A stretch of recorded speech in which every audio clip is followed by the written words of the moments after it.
이 세상을 사는 그 어떤 사람이라도 작은 벌칙금 하나를 내도 그것이 마음이 쓰이고 신경에 거슬립니다.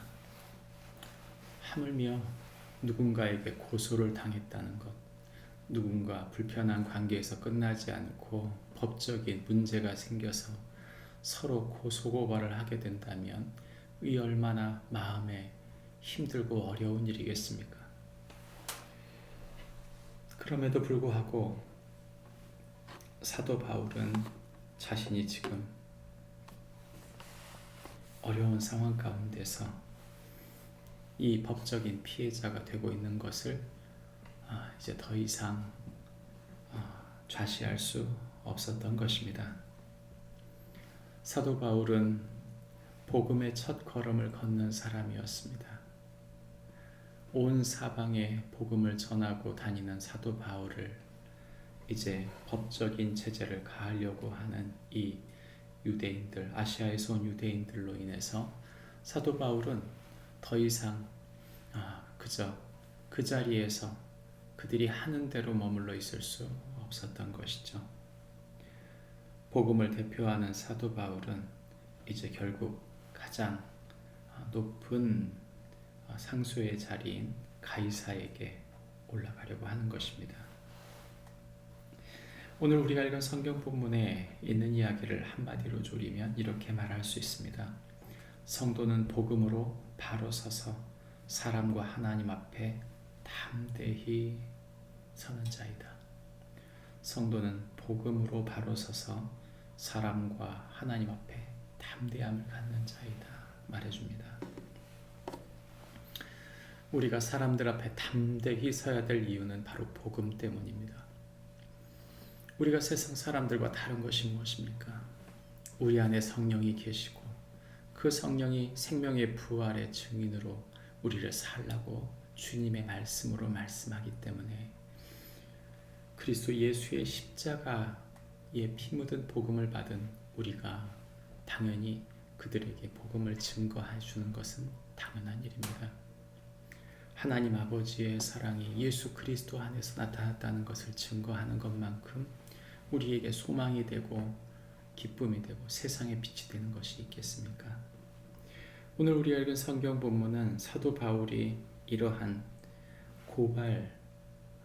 고발되어져 있는 상황 속에서 그는 구금되어져 있는 상황 속에서 이제 그 복음을 붙들고 있는 것입니다.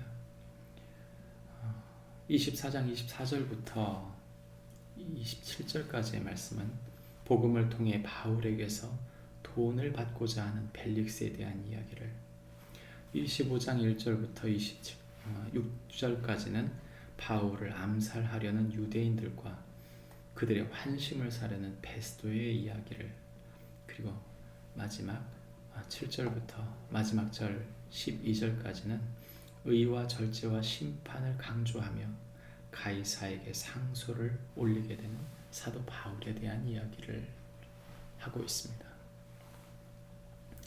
사람들은 각기 그 마음 중심에 무엇인가를 품고 삽니다. 그들이 품고 있는 것이 무엇입니까? 그것은 하나님을 섬기든 우상을 섬기든 둘 중에 하나입니다. 당시에 사도 바울 주변에 있었던 이 높은 사람들, 특별히 이 벨릭스가 품고 있었던 것은 그가 복음을 두려워하면서도 유대인 그들의 마음들도 사야하겠고, 그러나 그 무엇보다 이 마음속에 시커먼 속을 가지고 있었던 것은 26절에 보시면 돈을 받을까 바라였다 이렇게 말합니다. 사도 바울은 영향력이 있던 사람입니다. 그는 가난한 사람이 아닙니다. 그럼에도 불구하고 그는 예수 그리스도의 복음을 증거하기 위하여 텐트를 스스로 지으며 자비량 선교사로서 다른 사람들을 의지하지 않고 스스로 모든 물질적 문제를 해결했습니다. 그는 예루살렘에 기근이 들었을 때 예루살렘을 돕기 위하여 큰 재정을 헌금받아 예루살렘 교회에 전달한 사람이기도 합니다. 사도 바울을 봤던 벨릭스의 시선, 그것은 돈이었습니다. 복음을 두려워하면서도 유대인도 두려워하고, 그러나 그의 마음에는 돈에 대한 생각이 있었다. 누구나 우상은 하나가 아닙니다. 여러 가지. 복음을 섬기지 않는다면 여러 우상들을 마음에 품고 있는 것이죠. 벨릭스도 똑같았습니다. 그런 가운데 이제 이 총독의 자리가 바뀌게 될 때 이 베스도가 부임하게 됩니다. 2년이나 이 벨릭스를 향해 의와 절제와 장차 오는 심판에 대해서 말씀을 전했는데 벨릭스는 결과물이 아무것도 없었던 것 같습니다. 정말 그가 얼마가 없었는지 어쩐지 우리 알 수는 없지만 성경에 이 2년 동안이나 감금되어져 있으면서도 그 복음의 열매를 맺을 수는 없었던 것이죠. 한편으로는 아쉬움이 많지만 꼭 그런 것은 아닙니다. 지금 사도 바울을 죽이려고 했었던 사람들이 도처에 있었던 것을 생각해 보면 사도 바울이 가장 안전한 곳은 감옥이었을 수 있었던 것이죠. 사도 바울은 이제 베스도를 만나게 됩니다. 베스도가 부임한 지 3일 되는 때에 성경은 여전히 바울을 죽이고자 하는 사람들이 예루살렘으로 바울이 이송되게 되면 매복하였다가 죽이려고 하고 있다라고 2절과 3절에 성경은 말해줍니다. 베스도는 사도 바울에 대한 관심을 가지고 있었습니다. 그러나 중요한 것은 자기 자신이 이제 멀지 않아 자신도 그곳을 떠나야 하겠기에 이 사도 바울에게 이 재판을 빨리 끝낼 것에 대한 이야기를 하는 것이죠. 그러나 안타깝게도 베스도의 마음 중심에도 9절에 보면 25장 9절에 보면 그 또한 유대인에게 마음을 얻고자 하는 생각이 있었습니다. 사람을 의지하고 싶은 생각, 자신이 새로 부임한 곳에 사람들에게 환심을 사고 싶은 그 생각, 그럴 수도 있습니다. 문제는 방법이죠.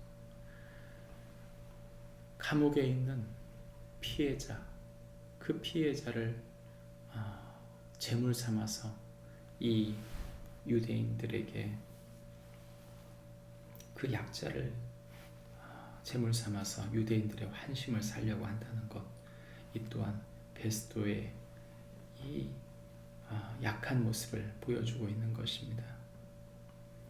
살기 등등하여 사도 바울을 암살하려는 유대인들, 그리고 환심을 사려는 베스도, 답답한 것 투성입니다.